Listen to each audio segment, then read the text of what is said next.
तो एक केस था, शायद उदयपुर का केस था, आई थिंक, पता नहीं कहाँ, शायद उदयपुर का था।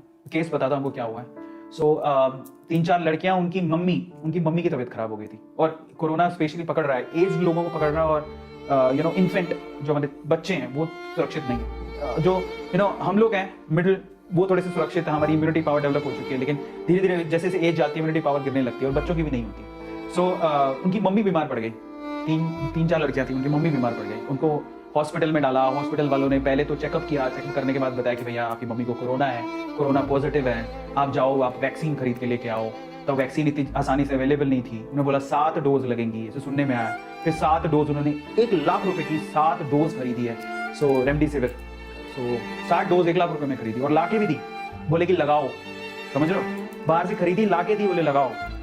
वो डॉक्टर कहते रहे कि हम लगा भी रहे हैं, और रात तक मम्मी की तबीयत ठीक भी थी, लेकिन जैसे वो सुबह आए, दोपहर तक मिलने नहीं दिया, फिर उसके बाद बोलते हैं आपकी मम्मी की डेथ हो गई है। And they were like crying, मतलब सभी, ये कैसे हो सकता है, मतलब how is this possible. So mummy की डेथ हो गई है, रात तक ठीक थे, डोजेस भी लाके दी। अब देखो, सबसे दुख की बात ये थी कि जब डेथ सर्टिफिकेट आया, डेथ की रिपोर्ट बनानी होती, कोई क्यों मरा, रीजन, तो डेथ हुई तो कोरोना की वजह से हुई है ना, ये होना चाहिए था। उस डेथ सर्टिफिकेट पे या जो भी रिसिप्ट देते हैं उसके ऊपर लिखा हुआ था कि कोरोना नेगेटिव थी आंटी, वो उनकी मम्मी, मतलब उनको कोरोना हुआ ही नहीं, तो फिर आपने उनको एडमिट क्यों किया, और फिर कोरोना के लिए तुमने दवाइयां क्यों मंगवाई, वैक्सीन क्यों मंगवाई।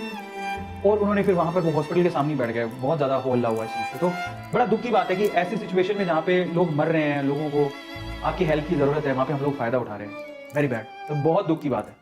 मुझे 1.5 लाख रुपया मिलता था ऑलमोस्ट फिजिकल क्लासेस में। मैंने 30,000 की अपनी ऑनलाइन जॉब शुरू की थी किसी कंपनी में, और यूट्यूब पे पढ़ाना शुरू किया था, और वो भी लीडिंग कंपनी थी, लेकिन मैं 30,000 रुपए में शुरू किया था, सिर्फ इसीलिए कि मैं नए रास्ते खोजना चाहता था। हमने 2017 से 2018 आते आते मैंने वो रिस्क उठाया, और आज घर पे बैठ के हम, शायद मैं ऑफलाइन में जितना कमाता था उससे कहीं गुना ज्यादा कमा रहा हूं। अब मैं इस चीज को आप पे फोकस करवाना चाहता हूं, और मैं चाहता हूं कि आप लोग भी नए आयाम बुने, अपनी सोच को बदलें। आप ये मत सोचें कि जॉब का मतलब ये होता है कि किसी कंपनी में जाएं और वहां पर जाकर जॉब हम लोग लें और वहां पर फिजिकली काम करें। नहीं, कोरोना ने सबको आईना दिखा दिया, और बहुत सारी, अगर आप ये सोचते हैं कि मेरी फिजिकल जॉब चली गई और अब मैं क्या करूं, तो आप समझ लीजिए कि एक अपॉर्चुनिटी और एक दरवाजा जब बंद होता है तो दूसरी अपॉर्चुनिटी और दूसरा दरवाजा खुलता है मेरे भाई, दूसरा दरवाजा खुलता है। बस आपको अपनी सोच बदलने की जरूरत है, कुछ काम करने की जरूरत है। आप भी घर पे बैठ के पैसा कमा सकते हो। Try to understand.